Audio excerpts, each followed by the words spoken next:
Hi, everyone. My name is Brian Chor. I'm a senior researcher at Chapin Hall at the University of Chicago. Today, I would like to talk about two studies that I conducted a few years ago that nonetheless remain relevant in today's child welfare landscape under the Family First Prevention Services Act and its congregate care provisions, Qualified Residential Treatment Program, or QRTP.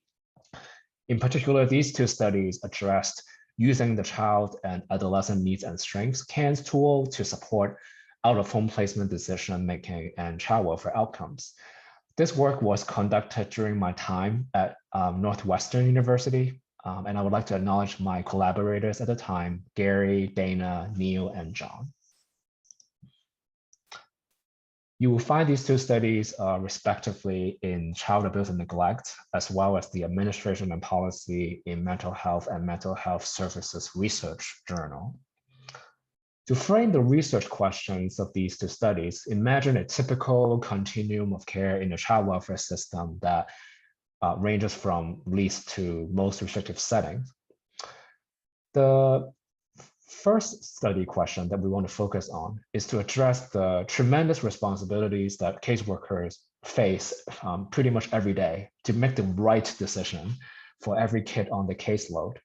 A child welfare system would want to know, in the existing standard child welfare practice, what is the status quo of placement decision-making along a level of care continuum.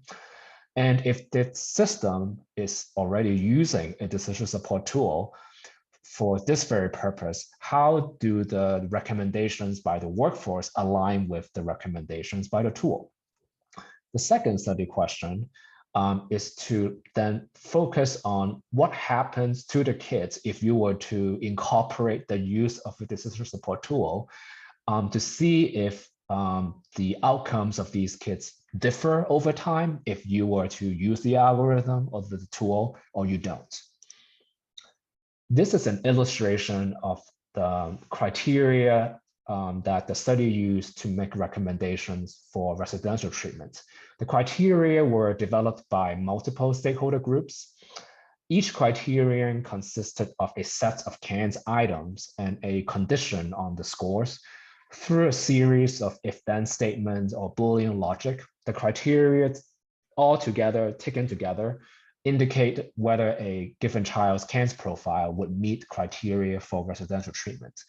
And different criteria were also developed in a similar fashion for the other levels of care. In the first study, we looked at nearly 5 years worth of placement data on almost 8,000 children in the Illinois child welfare system across 6 levels of care. Descriptively, we wanted to know how child welfare teams made recommendations, the columns in this table. How do those decisions align with the algorithm, the CANS algorithm recommendations, the row? We did not expect perfect alignment, the diagonal. However, we did expect that if the workforce was making their best judgment, they should more or less be more in agreement with the algorithm, the diagonal, than to deviate from the algorithm by under or over placing a child. And indeed, the finding descriptively supported the idea that the workforce was pretty much making similar recommendations as the tool.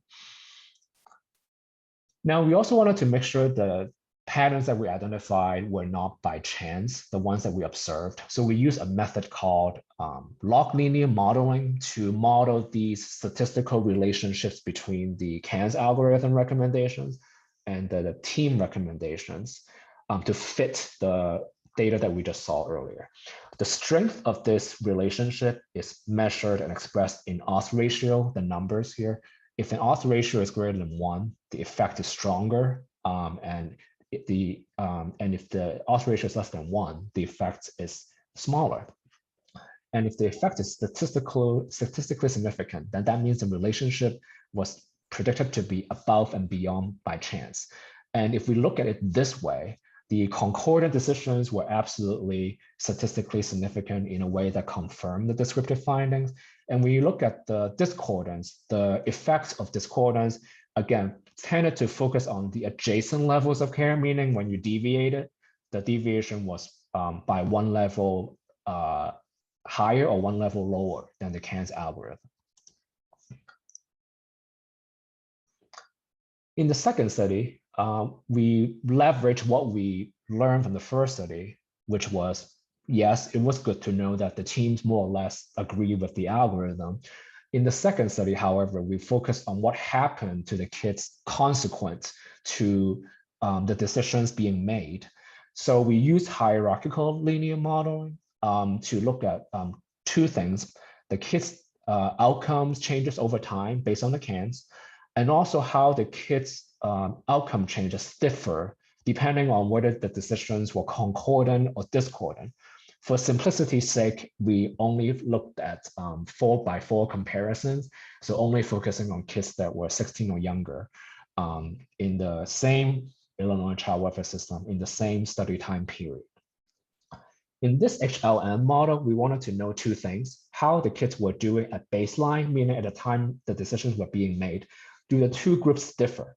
And the answer was yes, they did differ. If kids were overplaced relative to the algorithm, they tended to have consistently more severe baseline functioning along these three CANS domains that we use as the outcome proxies. Conversely, if you're underplaced, we found significant differences in the direction that suggested kids that were underplaced had less severe functioning with respect to kids that were concordant in the residential treatment group, which was not surprising. Keeping that in mind, now we wanted to know how these different groups of kids' rates of change or the slope differ over time. Interestingly, pretty much none of the kids that were overplaced were significantly different from the concordant groups. When you look at the underplaced group, they were improving relative to the concordant group across levels of care, but they were not improving at the same rate, meaning they get kind of less bang for the bucks. If we were to kind of synthesize those two studies in current implications, well, there were many, and here are some to get your juices flowing.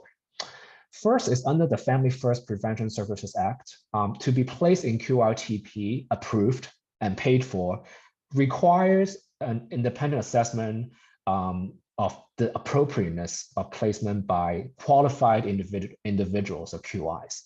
In some child welfare agencies, they are using the CANs for this purpose.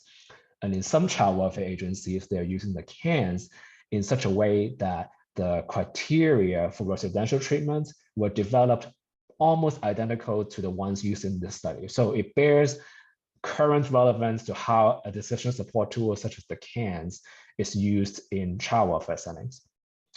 Secondly, we wanted to highlight the importance of knowing how things work as is. Too often we focus on doing something new. We forgot how we're doing something new different from what we are doing now. So we need to understand the current workforce behavior, the patterns of placement decisions, in order to help us inform adopting a tool that they can actually use, and what are the challenges, what could facilitate the adoption. So that is definitely a line of work that needs to be explored. Finally, the different outcome trajectories of concordance, discordance, underplacing, overplacement, how can we leverage this empirical knowledge in these different streams of work? One is the practice of least restrictive setting. It's much easier said than done. As you can tell from the perspective of these two studies, if you underplace versus overplace a child, they have different consequences and implications.